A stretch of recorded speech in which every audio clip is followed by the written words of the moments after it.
ఇప్పుడు ట్రంప్‌కి ఎంతసేపు కూడా make America great again. Correct. Like it should be the number 1 in the world కదా! అలాంటప్పుడు చైనా కూడా రైజింగ్ కంట్రీ పవర్‌లో తీసుకుంటే. కరెక్ట్. సో, చైనా ఏం చేస్తోంది? పాకిస్తాన్‌కి బాగా ఇన్‌ఫ్లుయెన్స్ చేస్తోంది. డబ్బులు పెడుతోంది. మెల్లమెల్లగా పాకిస్తాన్‌లోకి వచ్చేసింది కూడా. సగం రైట్. పాకిస్తాన్‌లో చైనా ఉంది. సో, అలాంటప్పుడు చైనా పవర్‌ఫుల్ అయ్యి పాకిస్తాన్ లాంటి అలైస్ వస్తే రేపొద్దున వార్‌కి వెళ్ళినా యూఎస్ అలోన్‌గా ఉంటుంది కాబట్టి చైనాని, పాకిస్తాను ఇలాంటి కంట్రీస్ నుండి తప్పించడానికి పాకిస్తాన్‌కి ట్రంప్ సపోర్ట్ చేస్తూ వాళ్ళని కట్ చేయాలనుకుంటున్నాడా? అలా చేసినా కూడా మరి ఇండియాతో ప్రాపర్ అలైస్ అయితే లేదు కదా! ఎప్పుడు See, ఇప్పుడు ట్రంప్‌ది ప్రాబ్లమ్ ఏంటంటే ఆయన ఫ్యామిలీ ఒక బిట్‌కాయిన్ కంపెనీ నడిపిస్తున్నారు.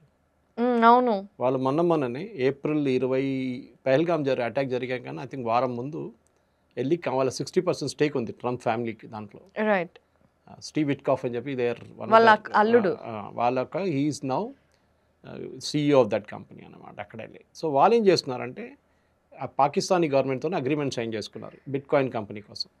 అది ఎవరు హోస్ట్ చేశారు? Bilawal Bhutto. Full ceremonial reception అది ఇది అని చేశారు. సో వాళ్ళేం చూస్తున్నారంటే పాకిస్తాన్ దగ్గర డబ్బులు లేవు. హ్మ్. పాకిస్తాన్ దగ్గర ఉన్నది $12 బిలియన్ అంతే ఇప్పుడు. హ్మ్. అది మీకు ఒక నెల కన్నా కొంచెం ఎక్కువ క్రూడ్ ఆయిల్ వస్తుంది మీకు అంతే. హ్మ్. డబ్బులు లేవు వాళ్ళ దగ్గర. మన ఫారిన్ ఎక్స్చేంజ్ ఏమో $680 బిలియన్, వాళ్ళది $12 బిలియన్. ఆలోచించండి డిఫరెన్స్.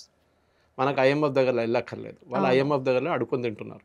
హ్మ్. ఇంకోటి వాళ్ళు వాళ్ళ పాలేమో అంతా $320 లీటరు, ఆటా ఏమో $300 కిలో. ఇదే నడుస్తుంది వాళ్ళ దగ్గర. They are a failed country. So వాళ్ళని కంట్రోల్ చేయడం చాలా ఈజీ. హ్మ్. అదే ట్రంప్ భారతదేశంకి వచ్చారని చెప్పి నువ్వెవడరా అని అడుగుతారు ఇక్కడ. అవును. మా దగ్గర అంతా ఉంది కానీ మీరు వచ్చి ఏం అమ్ముతారు ఇక్కడ అని చెప్పి ట్రంప్ అంటున్నాడు మేము అమెరికన్ ప్రోడక్ట్స్ ఇండియాలో అమ్ముతున్నాం అంటారు. సరే హార్లీ డేవిడ్సన్ మీరు తీసుకొచ్చి అమ్మండి. అది మీరు 10 కోట్లు పెట్టండి, ₹1 పెట్టండి, ఎవరిని కొనడే ఉంటాడు మార్కెట్లో హార్లీ డేవిడ్సన్కి. I'm not indicating the rate, but generally ఒక టెండెన్సీ చెప్తున్నాను. హ్మ్. ఒక రిచ్ గై హార్లీ డేవిడ్సన్ కొనాల్సిన మనిషి ఆయనకి ఎంత రేట్ పెడితేనే కొంటాడు. It's an aspirational bike. అది ఇట్స్ యువర్ ప్రాబ్లం. అది కాకుండా మీరు పిస్టాషియోస్ కానివ్వండి, మిగతా ప్రోడక్ట్స్ తీసుకొస్తే మా వాళ్ళు ఇండియాలో ఎప్పుడు మర్సిడీస్ నడిపిస్తున్నాడు కూడా బార్గెన్ చేస్తాడు. ఓకే, కూరగాయలు అమ్మేటోడి దగ్గర వెళ్ళి ఎంత ₹25 కిలో అని చెప్తే ₹20 అడుగుతాడు, మర్సిడీస్లో వస్తాడు. సో మన మైండ్లో ఉంది యాటిట్యూడ్ అనమాట, నెగోషియేటింగ్ యాటిట్యూడ్. అది ఎవరైనా అదే home makers are the best. అది సో నెగోషియేషన్లో he will only do that. ట్రంప్కి చాలా క్లియర్ దట్ చైనాని దూరం పెట్టాలని ఆయన స్ట్రాటజీ ఉంది, దాంట్లో డౌటే లేదు. మ్యానుఫ్యాక్చరింగ్లో కొడుతున్నాడు, అక్కడ దెబ్బ చైనాకి. చైనా ఆస్పిరేషన్ ఏంటంటే ఈ రోడ్ అండ్ బెల్ట్ ఇనిషియేటివ్లో ఆఫ్రికా కానివ్వండి, శ్రీలంక కానివ్వండి, పాకిస్తాన్ కానీ ఇట్లాంటి దేశాలు వెళ్ళి డబ్బులు పెట్టి లాస్ట్లో వాళ్ళు డబ్బులు ఇవ్వలేకపోతే టిపికల్ మన దగ్గర కూడా పర్సనల్ లోన్ తీసుకుని లాస్ట్లో ఊరేసుకుంటాడు. పాకిస్తాన్ కూడా అంతే సంగతి. శ్రీలంకలో మనం చూసాం హంబాబోటా పోర్ట్ చైనా టేక్ ఓవర్ చేసుకుంటారు, డబ్బులు ఇవ్వలేకపోయారు రిటర్న్. పాకిస్తాన్ కూడా అంతే, వాళ్ళు ఆల్రెడీ చేయలేకపోయారు, మా దగ్గర డబ్బులు లేదు, మీరు ఏమన్నా చాబార్ ఫోర్ట్ మాకు కావాలని తీసుకుంటారు. సో చైనా స్లోలీ వాళ్ళ ఎక్స్పాన్షనిస్ట్ మోడ్లో వస్తున్నారు అనమాట. ఎందుకంటే వాళ్ళు ఒక సైడ్ నుంచి చైనా పాకిస్తాన్ నుంచి అప్రోచ్ అయితే వాళ్ళ ఇన్లాండ్కి వెళ్ళడానికి వాళ్ళకి రూట్ షార్టర్ ఉంటుంది. 10,000 కిలోమీటర్ తిరిగి వెళ్ళాలి సౌత్ చైనా సీ నుంచి చైనాకి వెళ్ళాలంటే. దాని బదులు వాళ్ళు జస్ట్ 2,000 కిలోమీటర్స్, అది కూడా 1,500 కిలోమీటర్లు వచ్చి వాళ్ళు చైనాకి త్రూ పాకిస్తాన్, టిబెట్ నుంచి చైనాకి వెళ్ళిపోతారు వాళ్ళు ప్రోడక్ట్స్ ల్యాండ్ రూట్ నుంచి. రెడ్ సీ అంటున్నారు. రెడ్ సీ పక్కన ఉంది. This is a part of coming from the Gulf, specially petroleum products అని మిగతా అని. కానీ చైనాది మెయిన్ ఏంటంటే ప్రాబ్లమ్ ఇస్ మన దగ్గర కూడా చైనా ట్రేడ్ డీల్ చాలా స్ట్రాంగ్ అన్నమాట మనకి. సో మన దగ్గర ఏమైనా మెచ్చుకోవాలండి చైనాని. మీరు ఫస్ట్ మన సీరియల్ లైట్ గురించి మాట్లాడుతుండే, సీరియల్ లైట్లు టాయ్లు చైనా నుంచి కొనుక్కుంటుండే అని చెప్పేసి. ఇప్పుడు చైనా టెక్నాలజీలో కొంచెం పైకి వెళ్ళిపోయారు వాళ్ళు కూడా. ఫర్ ఎగ్జాంపుల్ నేను డీల్ చేసిన కొన్ని క్లయింట్స్ ఉన్నారు ఇక్కడ, వాళ్ళు robo machines, welding machines, robos excellent, doubt లేదు దాంట్లో. ఎందుకంటే now they are competing in Europe. So quality బాగుండాలి వాళ్ళు. సో మనం కూడా ఆ లెవెల్కి రావాలి. కానీ ట్రంప్కి ఏంటంటే వాళ్ళ చైనీస్ ప్రోడక్ట్స్ యూఎస్కి తీసుకొచ్చి అమ్మకూడదు. రీసెంట్లీ ఇంకో డీల్ చేసుకున్నారు ఆయన. చూడండి, ఇన్ని రోజులు చైనా తిట్టిన మనిషి మన వెళ్ళి డీల్ చేసుకున్నారు. అవును, ఈజ్ ట్రాన్సాక్షనల్. మా కంట్రీకి ఏం బెనిఫిట్ అవుతుందో చూస్తున్నాడు అంతే. చైనాని మనం ట్యాకిల్ చేస్తే మనమే చేయాలి. Don't depend on America please. మన భారతీయులు అర్థం చేసుకోవాలి, చైనా మనతో మాట్లాడితే మనం డైరెక్ట్ చైనాతో మాట్లాడతాం. They know that. గల్వాన్ తర్వాత వాళ్ళకి తెలుసు. మనం ఇంకొకరిని పట్టుకొని వాడు వచ్చి ఇది ఎట్లా అయిపోతుందంటే చిన్నపిల్లలు ఇద్దరు కొట్లాడుతున్నప్పుడు నేను మా మమ్మీని తీసుకొచ్చి నేను కొట్టిస్తా అంటాడు చిన్నోడు ఒకడు. ఇది అదే సంగతి. మనమే కొట్లాడుకోవాలి. నేను వచ్చి అమెరికాని తీసుకొచ్చి నేను కొట్టిస్తా అంటే అది సరికాదు. Tomorrow America may turn against you.